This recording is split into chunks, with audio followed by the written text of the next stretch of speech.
जिंदगी और मौत का सवाल है। अगर हम इसी तरह हाथ पर हाथ धरे बैठे रहे तो किसी भी वक्त पकड़े जाएंगे और सब के सब फांसी पा जाएंगे, सब के सब। इसलिए जरूरी है कि उस बदमाश को पकड़ा जाए, खत्म किया जाए जो हमारे राज जान चुका है। हाँ, उसे तलाश करके उसे खत्म कर दिया जाए। तो बताओ बताओ, अपने साथी के साथ साथ उस बदमाश को तलाश करने की जिम्मेदारी कौन लेता है? मैं लेता हूं सरदार। ये जिम्मेदारी आप मुझे सौंपिए। मैं उस बदमाश को और अपने साथी बहराम को भी तलाश करके ले आऊंगा। लेकिन इतने बड़े शहर में तुम उस चोर की तलाश कैसे करोगे हारून? सबसे पहले मैं कब्रिस्तान जाऊंगा और वहां से पता लगाऊंगा कि ऐसी कौन सी लाश है जो टुकड़ों में आई है। बहुत खूब, बहुत खूब। तुम अपने साथ अपनी मदद के लिए 2 साथी भी ले जाओ, लेकिन एक बात याद रखना। हुक्म। तुम्हारा काम सिर्फ उस बदनसीब को तलाश करना है, बाकी काम हम खुद करेंगे। हम उसे और उसके पूरे खानदान को तड़पा तड़पा कर मारेंगे। हाँ।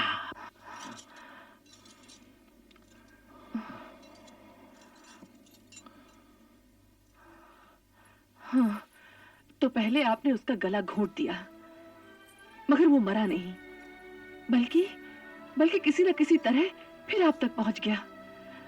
इसका मतलब ये है कि उसने तो हमारा घर भी देख लिया होगा। जरूर देखा होगा। हाँ? मगर वो ये बात किसी को बता नहीं सका। वो मेरे हाथों मारा गया।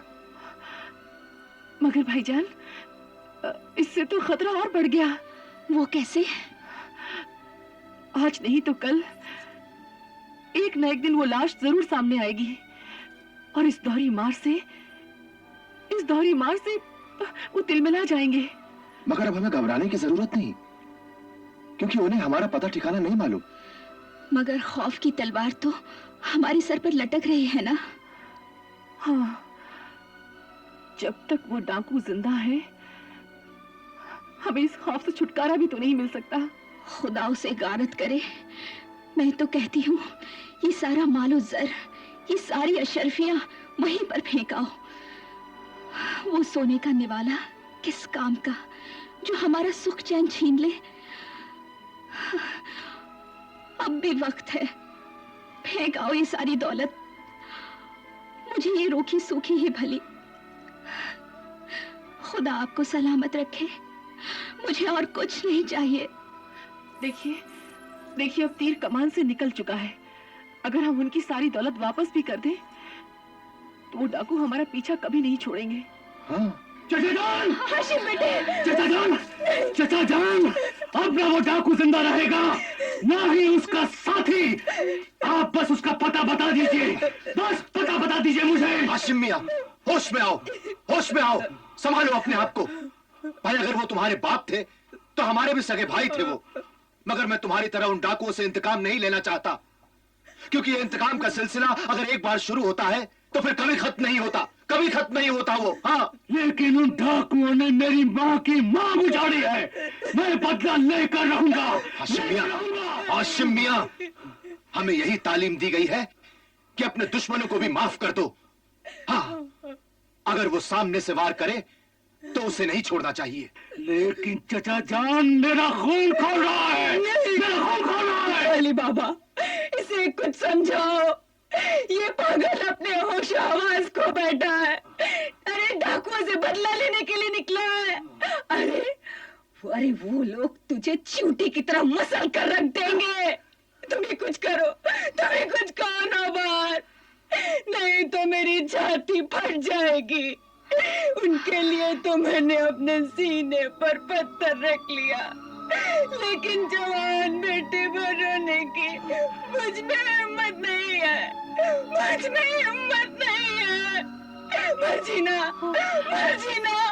तुम इस पागल को कुछ समझाओ।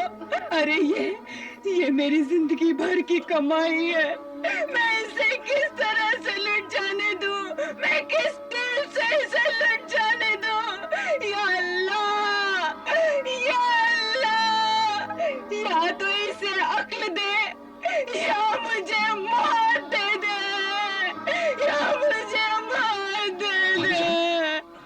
संभालिए अपने आप को।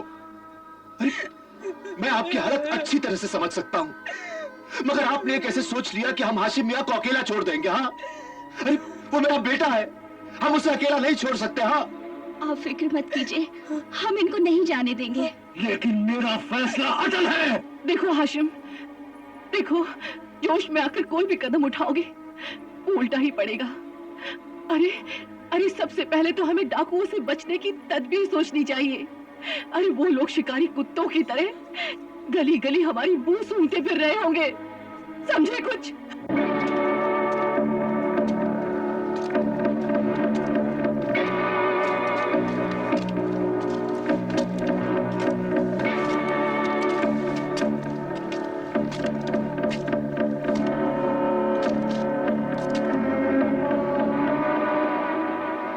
पानी लीजिए हुजूर। सुनो जी? हम इस शहर में अजनबी हैं। ने सुना है कि यहाँ चोर, उचक्कों और डाकुओं का खतरा है। आए दिन कत्ल होते रहते हैं। जी नहीं हुजूर, इस शहर में हर तरफ सुकून है। अच्छा, लोग सोना उछाल कर चलते हैं, किसी को कोई खतरा नहीं। मगर हमने सुना है अभी 2 रोज पहले एक आदमी को बड़ी बेरहमी से कत्ल कर दिया गया, टुकड़े टुकड़े कर दिए गए। जनाब, इस शहर का चंडू खाना बहुत मशहूर है। अफ्यून की ये चुस्की और चंडू की ये प्याली आसमान की सैर कराती है, फिर गपबाजी का सिलसिला शुरू हो जाता है। हुजूर, आपने भी कोई ऐसी ही गपबाजी सुनी है? अच्छा, ये लो।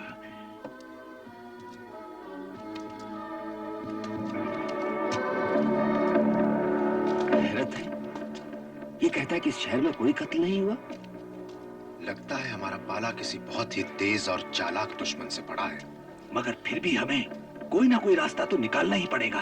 सबसे पहले हमें ये पता लगाना है कि इस शहर में ऐसा कौन सा शख्स है जो रातों रात दौलतमंद बन गया, और फिर हमें ये भी मालूम करना है कि पिछले 2 रोज में कितने लोग मरे और कैसे मरे।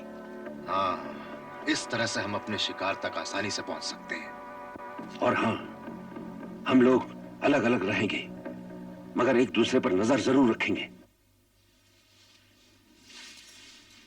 लेकिन भाभी जान, इस तरह हम आपको नहीं जाने देंगे। नहीं, अब ये घर मुझे खाने को दौड़ता है। अब मैं बसरा चली जाऊंगी अपने वालिद के घर। मगर भाभी जान, आप ये अपना घर छोड़कर क्यों जा रही हैं? अब मैं यहाँ किसके सहारे जीऊंगी? जो था उसे तो ऊपर वाले ने अपने पास बुला लिया। अब इस दुनिया में कौन है मेरा? भाभी जान, आप हमारे रहते हुए ऐसा क्यों सोच रही हैं? हम सब आपके बच्चे की तरह हैं। और इसीलिए आए हैं कि अब आपको कहीं जाने की जरूरत नहीं है। यहाँ रहकर हमारी सरपरस्ती कीजिए। नहीं नौबहार, मैं किसी पर बोझ बनना नहीं चाहती। आप खून के रिश्तों को बोझ कह रही हैं भाभी जान। ऐसा कह के आप मेरा दिल मत दुखाइए भाभी जान। अरे आप तो मेरी माँ की तरह हैं। अपना बड़ा बेटा जानकर मेरा दिल रखने के लिए रुक जाइए, खुदा के लिए रुक जाइए भाभी जान। क्या तुम मुझे माँ कह रहे हो? मुझे? क्यों? आपको कोई ऐतराज है क्या? हाँ? तो क्या तुमने मेरे सारे बुरे सलूकों को भुला दिया? अरे आपने हमारे साथ बुरा सलूक किया ही कब था? मगर मैंने तुम्हारे साथ अच्छा सलूक भी तो नहीं किया। मैंने हमेशा तुम्हारा बुरा चाहा। तुम्हारे लिए मेरे मुंह से दुआ तक नहीं निकली। और तुम। मगर भाभी जान, जब भाईजान ने और भाभी जान ने आपके बारे में कभी इस तरह नहीं सोचा, फिर आप क्यों सोचती हैं? क्यों ना सोचूं मर्जीना? इन्हें तो चाहिए था कि ये लोग मुझे दुत्कार देते, मुझसे मुंह फेर लेते। यही सजा है मेरी, यही सजा है। भाभी जान, खुदा के लिए इस तरह से मत रोइए भाभी जान। मुझसे आपके ये आंसू देखे नहीं जाते। नहीं अली बाबा, मुझे रो लेने दो, इससे मेरा जी तो हल्का हो जाएगा। सुना है कि पछतावे के आंसू गुनाह को धो देते हैं। मैं मान रही हूँ कि मैं एक हासिद और लालची औरत हूँ। मुझे निकाल दो धक्के मार के, निकाल दो मुझे धक्के मार के, और कह दो कि मेरा तुमसे कोई रिश्ता नहीं है, कोई रिश्ता नहीं है। यही सजा है मेरी, यही सजा है मेरी। भाभी जान,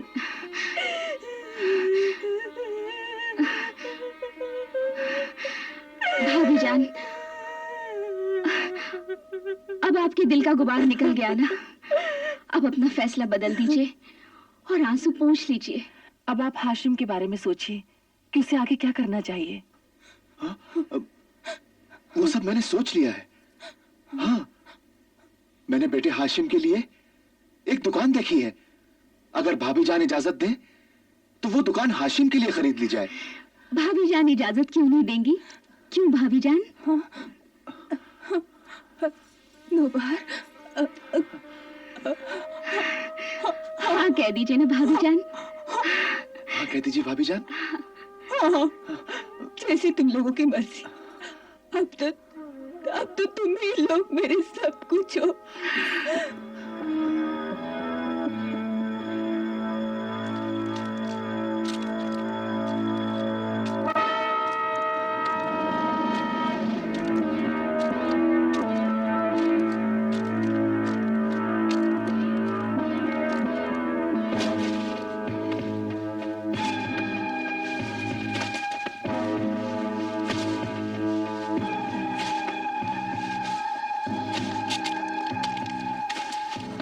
अस्सलाम अलैकुम। वालेकुम अस्सलाम। क्या बात है? मेरा नाम हारून है। मैं एक मुसाफिर हूँ। आपके शहर में पहली बार आया हूँ। फरमाइए, मेरे लायक कोई खिदमत? इधर 2 दिनों में किसी ऐसे आदमी का जनाजा आया है जिसका कत्ल हो गया हो या जिसकी लाश कई टुकड़ों में आई हो? मगर आप ये सवाल क्यों पूछ रहे हैं? नहीं, बात दरअसल ये है कि मैं शाह बगदाद का खुफिया कारिंदा हूँ। ओह, मैंने सुना है कि डाकू असफंद यार के किसी एक साथी का कत्ल हो गया है और उनके उन साथियों ने रातों रात कहीं उसे दफन कर दिया है और मैं डाकू असफंद यार के गिरोह की तलाश में हूँ। पिछले 2 दिनों में कई लोगों का इंतकाल हुआ है और उनकी लाशें भी हमने अपने हाथों से कब्र में उतारी हैं। मगर वो लाशें पूरी तरह साबित और सालिम थी। तुम्हें पूरा यकीन है? जनाब, इन हाथों ने सैकड़ों लाशें उतारी हैं। मेरे ये हाथ कभी धोखा नहीं खा सकते। अच्छा, एक बात बताओ, ये सब लोग मरे कैसे? किसी को बुढ़ापे ने मारा, कोई बीमारी के हाथों चल बसा, मगर ऐसी लाश कोई नहीं आई जिसे कत्ल किया गया हो। अच्छा ये बताओ, यहाँ कोई और भी कब्रिस्तान है? नहीं, इस शहर में यही एक कब्रिस्तान है। अच्छा, शुक्रिया।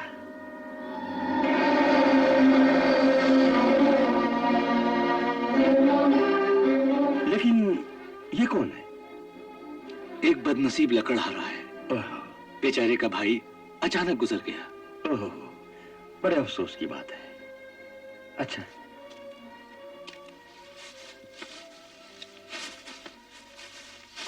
या मालिक, मेरे भाईजान की रूह को सवाब अस्सलाम वालेकुम। वालेकुम अस्सलाम। ये आपके बड़े भाई की कब्र है? जी हाँ, मरहूम मेरे बड़े भाईजान थे। उनकी रूह को सवाब पहुंचाने के लिए मैं हर रोज यहां आकर दुआ करता हूं। अल्लाह उन्हें जन्नत नसीब करे। वैसे मैंने सुना है कि उनका कत्ल हो गया है। कत्ल? मियां आप कहां के आग रहे हैं? अरे मेरे बड़े भाईजान तो निहायत ही दीनदार और शरीफ इंसान थे, और फिर उनकी तो किसी से कोई दुश्मनी भी नहीं थी। मैं माफी चाहता हूं। लगता है आप इस शहर में अजनबी हैं। हाँ, मैं एक मुसाफिर हूं। तो यहाँ क्या आप मुर्दों की गिनती करने आए हैं? उनकी नेकी और बदी का हिसाब करने आए हैं आप? मैंने कहा ना, मैं एक मुसाफिर हूं। नहीं, तुम मुसाफिर नहीं, तुम डाकू असफंदियार के आदमी लगते हो। अरे भाई, मैंने कहा ना, मैं एक अजनबी हूं। नहीं, ये डाकू असफंदियार का आदमी लगता है। अरे डाकू असफंदियार इसी तरह से डाके डालता है।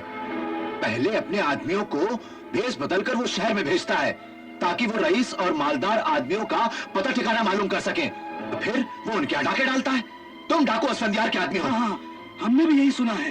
हो सकता है डाकू हो। अरे भाई, मैंने कहा ना, मैं एक शरीफ आदमी हूं। गलती से यहाँ निकला। नहीं नहीं, तुम डाकू असफंदियार के आदमी हो। अरे भाई, मुझे जाने दो।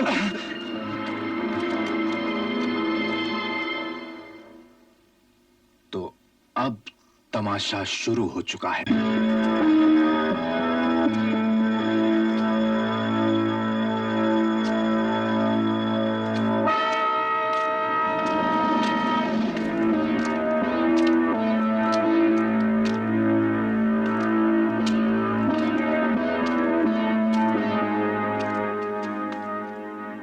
सुबह से ये वक्त हो गया है, मगर अभी तक न तो उस बैराम को कोई पता चला और न ही उस बदमाश को खबर मिली है। मगर सवाल यह है कि बहराम कहां चला गया? या तो वो उस बदमाश का पीछा कर रहा है या फिर मारा गया है। कत्ल हो गया, कत्ल हो गया, कत्ल हो गया, कत्ल हो गया, कत्ल हो गया, कत्ल हो गया, कत्ल हो गया। कहां कत्ल हुआ है? कब्रिस्तान में, वहां अभी तक लाश पड़ी है। कत्ल हो गया, कत्ल हो गया, कत्ल।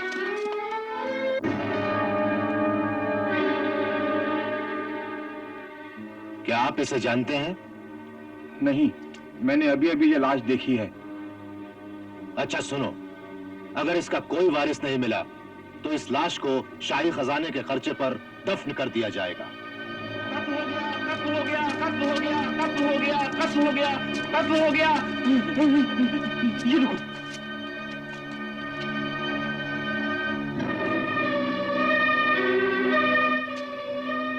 क्या आप में से कोई शख्स को जानता है? नहीं। मेरा ख्याल है कोई मुसाफिर हो सकता है। तुम ठीक कहते हो, ये कोई मुसाफिर ही होगा। किसी ने इसे लूटकर इसका कत्ल कर दिया है। कहीं ये काम तुम्हारा तो नहीं है? अरे मियां, आप एक परदेसी के साथ आप अच्छा सलूक नहीं कर रहे हैं मियां। नहीं नहीं, मैं तो तुम्हारे साथ मजाक कर रहा था।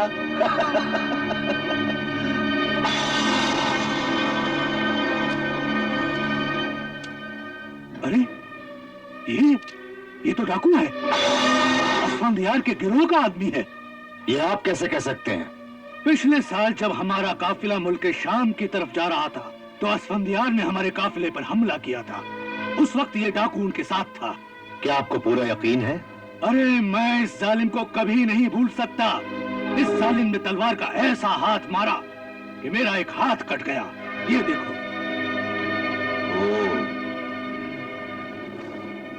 कल ये भाई साहब मुझसे पूछ रहे थे कि शहर में कोई कत्ल हुआ है क्या? नहीं नहीं, मैं तो यूं ही एहतियात के तौर पर पूछ रहा था।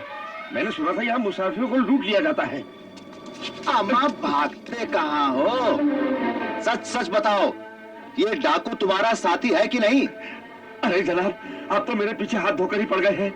मैं खुदा की कसम खाकर कहता हूँ, मैं इस शहर में एक मुसाफिर हूँ। या खुदा, मैं कहाँ फंस गया? अम्मा, फंसे नहीं हो, बल्कि अब फंसोगे। अरे भाई, मुझे माफ कर दो। मैं एक बाल बच्चेदार आदमी हूँ। मैं इस शहर में अब कभी नहीं आऊंगा। छोड़ो मुझे। अरे अरे, जाते कहाँ हो? अपने साथी के कफन दफन का चंदा तो देते जाओ।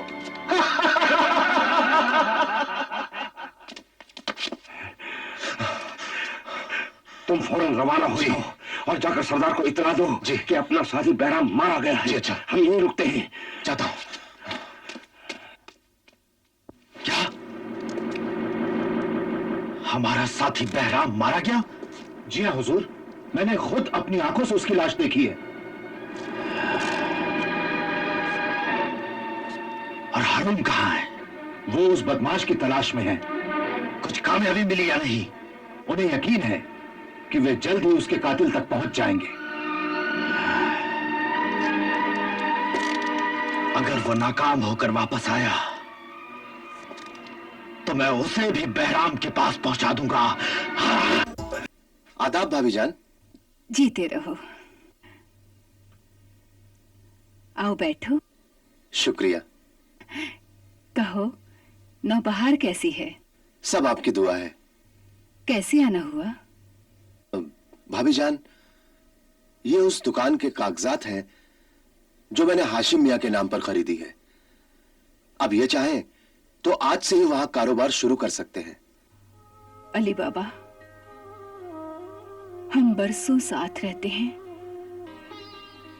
मगर फिर भी आदमी को नहीं पहचानते। कौन जानता था जिसे मैं 2 कौड़े का आदमी समझकर नफरत करती थी, वो मेरे लिए हीरा निकलेगा।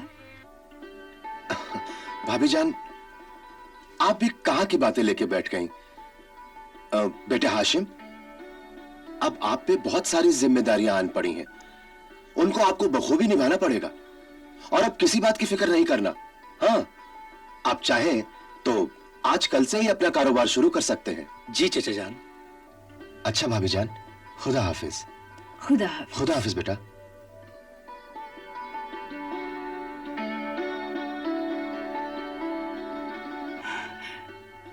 बेटे हाशिम, अगर अली बाबा ना होता तो हम लोग भूखे मर जाते। अच्छे इंसान की पहचान यही है कि वो बुराई के बदले भलाई करता रहे। अल्लाह अली बाबा को हमेशा खुश रखे। क्या हमारा साथी बहराम मारा गया? जी हाँ हुजूर, मैंने खुद अपनी आंखों से उसकी लाश देखी है। और हारून कहां है? वो उस बदमाश की तलाश में है। कुछ कामयाबी मिली या नहीं? उन्हें यकीन है कि वे जल्द ही उसके कातिल तक पहुंच जाएंगे। अगर वो नाकाम होकर वापस आया तो मैं उसे भी बहराम के पास पहुंचा दूंगा।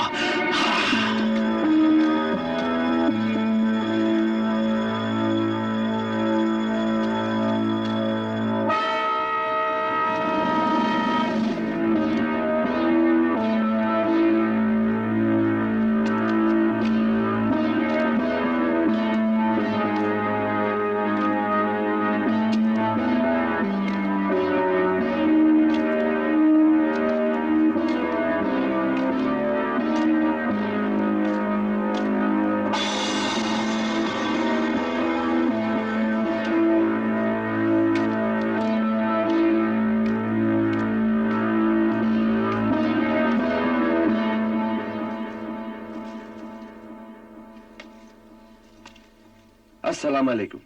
वालेकुम अस्सलाम। चाचा, एक गिलास पानी मिल जाएगा? क्यों नहीं मिलेगा, ये लो बेटी। जी शुक्रिया। थके हुए लगते हो, कुछ देर आराम कर लो। जी शुक्रिया। इस शहर में अजनबी लगते हो। जी हाँ, मुसाफिर हूँ। आज की रात गुजार कर कल चला जाऊंगा। माशाल्लाह, इस उम्र में भी आपकी आंखें इतनी रोशन हैं? इतनी कम रोशनी में भी आप सी लेते हैं? ये तो कुछ नहीं है बेटे, मैं रात के अंधेरे में भी इतनी सफाई से रफू कर लेता हूँ कि अगर कोई आंखें फाड़ फाड़ कर देखे तब भी पता नहीं लगा सकता। फिर तो आप बेमिसाल कारीगर हैं। तजुर्बा बेटे, तजुर्बा। अभी कुछ दिन पहले की बात है, एक बड़े रईस की पगड़ी में सुराख लग गया। वो कैसे? अरे वो रईस का धोबी अफीम के नशे में चूर था। पता नहीं कहां से चिंगारी आकर गिर पड़ी उस रईस की पगड़ी में और सुराख पड़ गया। ओह, इतना बड़ा सुराख था, दूर से भी नजर आता था।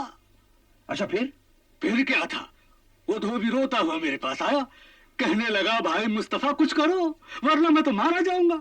तो फिर आपने वो पगड़ी सी दी? अरे साहब, मैंने ऐसा रफू किया कि उस रईस को शक तक नहीं हुआ। और वो तो आज तक इस बात से बेखबर है कि उसकी पगड़ी में कभी सुराख था।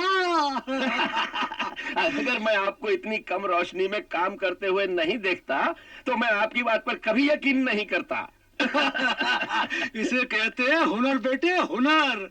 जो काम लोग दिन के उजाले में भी नहीं कर सकते, वो काम मैं रात के अंधेरे में कर लेता हूँ। अभी 2 दिन पहले की बात है, एक कटी हुई लाश पर मैंने अपना हुनर दिखाया था। कटी हुई लाश? हाँ। नामुमकिन। अरे साहब, सर अलग धड़ अलग। हाँ, सर अलग धड़ अलग। क्या कत्ल का मामला था? रहा होगा, लेकिन मैं तुम्हें क्यों बताऊं? हाँ, शायद वो लोग इस कत्ल को राज में रखना चाहते होंगे। मैं तुम्हें कुछ नहीं बताऊंगा, मैंने राजदारी का वादा किया। हाँ। अच्छा, इतना तो बता दीजिए कि कितने दिन पहले की बात है? अरे यही कोई 2-3 दिन पहले की बात है। मियां, तुम तो घूम फिर कर फिर वही बात पर आ गए। अब मैं तुम्हें कुछ नहीं बताऊंगा। मगर आप वहां तक पहुंचे कैसे? अरे मुझे एक लड़की वहां ले गई थी। बस, बहुत हो चुका, अब मैं तुम्हें कुछ नहीं बताऊंगा। हाँ, मत बताइए। मैं खुद अंदाजा कर सकता हूँ कि इस काम के लिए आपको बहुत सारी अशर्फियां मिली होंगी। मिली थी, मगर मैं तुम्हें क्यों बताऊं? इतनी थी या इससे कुछ ज्यादा? ये मैं तुम्हें क्यों बताऊं? अगर आप बता देंगे तो ये सारी अशर्फियां आपकी हो जाएंगी। सच कह रहे हो? जबान से फिर तो नहीं जाओगे मियां? जबान का धनी हूँ। तो वो अशर्फियां इससे कुछ ज्यादा ही थी। अच्छा, एक सवाल और। वो जगह कहाँ है जहाँ वो लड़की आपको ले गई थी? ये बात तो मैं तुम्हें बिल्कुल नहीं बताऊंगा। वो एक बहुत बड़ा राज है, राज। बहुत बड़ा राज बताने की कीमत ये रही। वो जगह यहाँ से कुछ दूर नहीं है। क्या तुम मुझे वहाँ ले चलोगे? तुमने मुझे राज बताने की कीमत दी है, वहाँ ले जाने की नहीं। वहाँ ले चलिए, और भी अशर्फियां मिलेंगी। मियां, मगर वो लड़की तो मेरी आंखों पे पट्टी बांध के ले गई थी। तो फिर? अरे कोई बात नहीं मियां। मगर आपकी आंखों पर तो पट्टी बंधी हुई थी ना? अरे मियां, हमने भी कच्ची गोलियां नहीं खेली है। वो लौंडिया तो बड़ी चालाक बन रही थी, मगर हमने यहाँ से वहाँ तक एक एक कदम गिन के रखे। हर मोड़ जानता हूँ मैं। अरे मियां, तुम पट्टी बांधो, हम तुम्हें वहाँ ले चलते हैं। सच? हाँ? चलिए।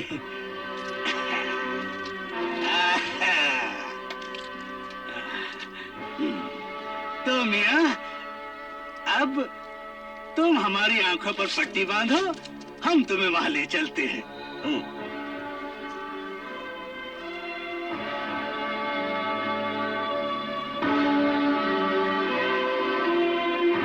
हाँ, चलिए। हाँ।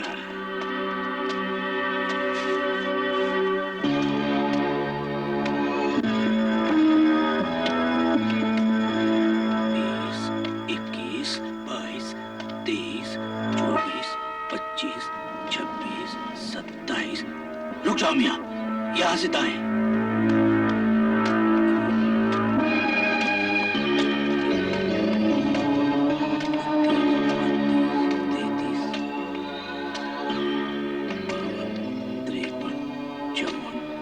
मियां, यहां से बाएं।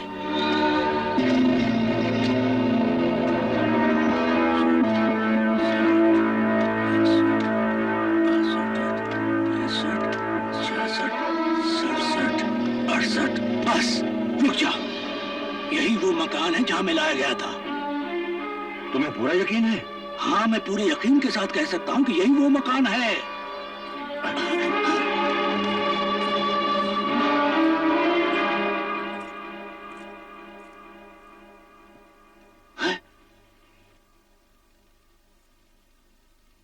अरे, यही वो लड़की है जो मुझे यहाँ लाई थी।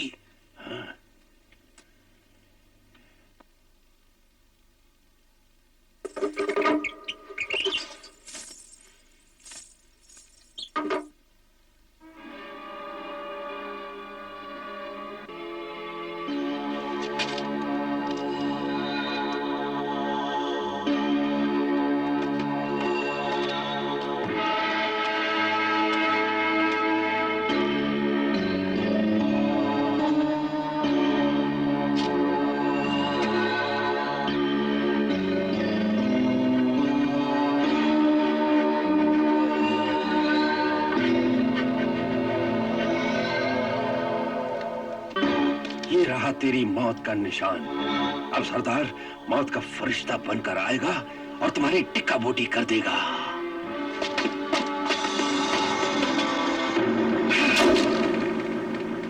नाकामी, नाकामी, नाकामी।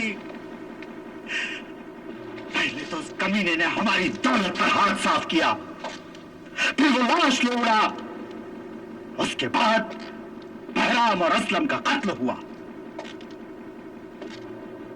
फिर भी वो आज तक जिंदा है। क्यों? क्यों? क्यों जिंदा है वो? उस चूहे ने हमारी गैरत को ललकारा है और हम सब यहां हाथ पर हाथ धरे बैठे हैं। जी तो चाहता है कि सारे शहर को आग लगा दूं। अब यहां खड़े खड़े मेरा मुंह क्या देख रहे हो? जाओ, जाकर सारा शहर छान मारो। अगर वो कब्र में भी है तो उसे कब्र से निकालकर मेरे सामने लाओ। जाओ। लेकिन सरदार, हमने तो उसे देखा तक नहीं, हमारे पास उसका पता ठिकाना तक नहीं।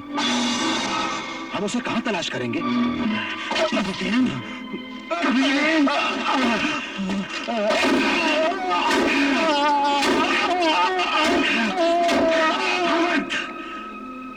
तूने अपनी मां का नहीं किसी लोमड़ी का दूध पिया है। चला जा मेरी नजरों के सामने से, वरना ये सब सलामत नहीं रहेगा। सरदार, सरदार, शिकार का पता मिल गया। कौन है वो? कहाँ रहता है और क्या नाम है उसका? नाम तो मुझे नहीं मालूम, लेकिन मैंने उसका घर देख लिया है। तुमने अच्छी तरह देख लिया, अच्छी तरह पहचान लिया? हाँ सरदार, मैंने उस घर पर ऐसा निशान लगा दिया है जो साफ पहचाना जा सकता है। मगर इतने बड़े शहर में तुमने उस घर की तलाश कैसे की? मुस्तफा नामी एक दर्जी के जरिए, जिसने उस घर में उस बदनसीब का कफन सिया था जो आपके हाथों मारा गया। तुम्हें कोई धोखा तो नहीं हो रहा? नहीं सरदार, मैंने ये काम बड़ी चालाकी और होशियारी से किया है। कोई दूसरा होता तो इस काम को कर ही नहीं पाता, मगर मैंने ये काम करके ही दम लिया है। शाबाश, शाबाश। सरदार, अब मुझे इनाम मिलना चाहिए। तुम्हें मुंह मांगा इनाम मिलेगा। मांगो, क्या मांगते हो? सरदार, उस घर में एक खूबसूरत हसीना रहती है, बस मुझे इनाम में वो लड़की चाहिए।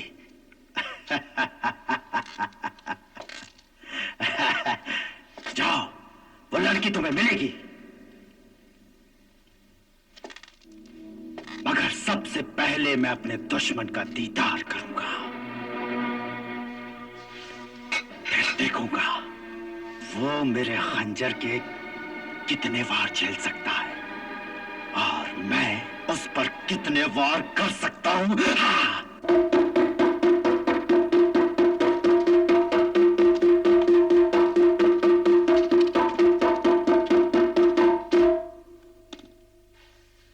सुनो सुनो, सल्तनत खुदा की, हुक्म बादशाह का, शाह बगदाद की जानिब से आवाम को आगाह किया जाता है कि डाकू असफंदयार ने हर तरफ लूट मार का बाजार गर्म कर रखा है।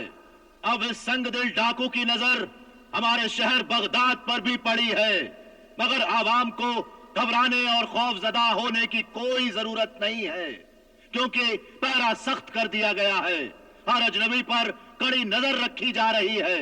दूसरा अहम ऐलान यह है कि डाकू असफंदयार का पता बताने वाले या उसे जिंदा या मुर्दा गिरफ्तार कराने वाले को 5000 सोने की मोहरें इनाम में दी जाएंगी।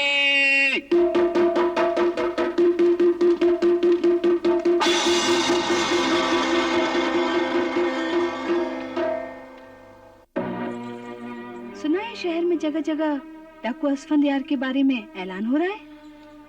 हाँ, जब से उस डाकू की लाश कब्रिस्तान में मिली है, शहर में अफवाह फैल चुकी है कि डाकू असफंदयार के आदमी शहर में आ चुके हैं। ये अफवाह नहीं बल्कि सच है। डाकुओं का एक आदमी आपसे भी तो मिला था। हाँ, मिला तो था, मगर मैंने किसी तरह से उससे अपनी जान बचा ली थी। इसीलिए मैं कहती हूँ ये दौलत हमको रास नहीं आएगी। जब से ये दौलत घर में आई है हमारी नींद हराम हो गई है। इससे तो हम गरीब ही अच्छे थे, बेफिक्र होकर सो तो सकते थे। अब तो हर वक्त डाकुओं का खटका लगा रहता है। अब तो जंग का नक्कारा बज चुका है। आगे जो भी होगा देखा जाएगा।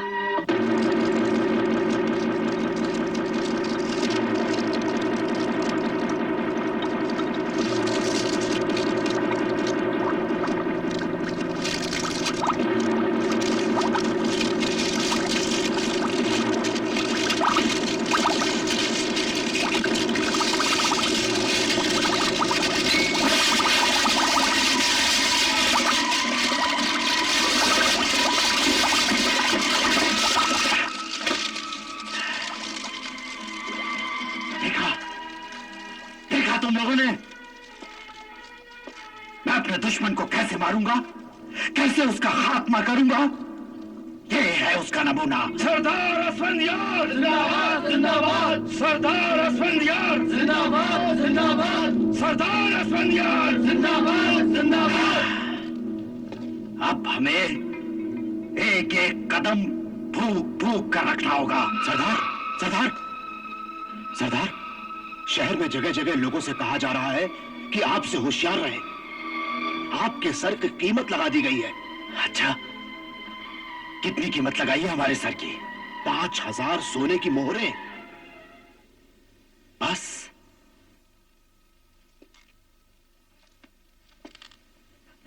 ये तो बहुत कम कीमत है। तुम यहां क्यों आए हो?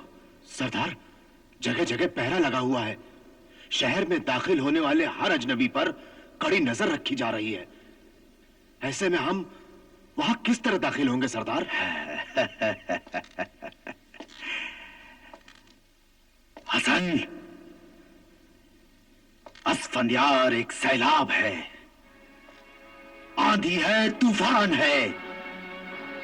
उसे कोई चट्टान, कोई दीवार, कोई पहाड़ नहीं रोक सकता। अरुण। हाँ सरदार। तुम जानते हो ना कि तुम्हें क्या करना है? जी सरदार।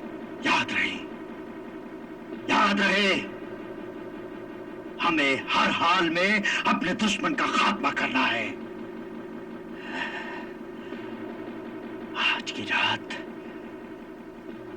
की रात उस बदनसीब पर बहुत भारी गुजरेगी, बहुत भारी। अल्लाहु अकबर अल्लाह। ऐ पालने वाले, तुझे तेरे हबीब का वास्ता, मेरे सरताज की हिफाजत कर, उसे हर मुसीबत और आफत से बचा, दुश्मनों से महफूज रख। आमीन। खुल जा सिमसिम।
ठीक है।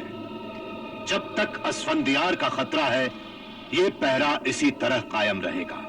तुम लोग अपनी अपनी जगह होशियार रहना।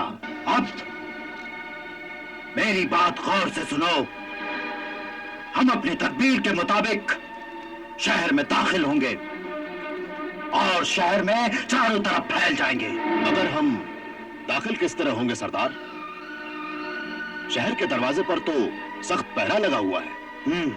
हमने हारून को एक बहुत बड़ी जिम्मेदारी सौंपी है। वो अपना काम खत्म करके किले की फसील पर मशाल लहराएगा, जो इस बात का इशारा होगा कि रास्ता साफ है। मगर हम हमला कब करें सरदार? जब आधी रात का गजर बजेगा तब। आओ आओ, हम सब मिलकर ऐद करें। चाहे शहर में कत्लेआम करना पड़े, बगदाद के लश्कर से टकराना पड़े, हम मुकाबला करेंगे और अपने दुश्मन का खात्मा करके ही दम लेंगे।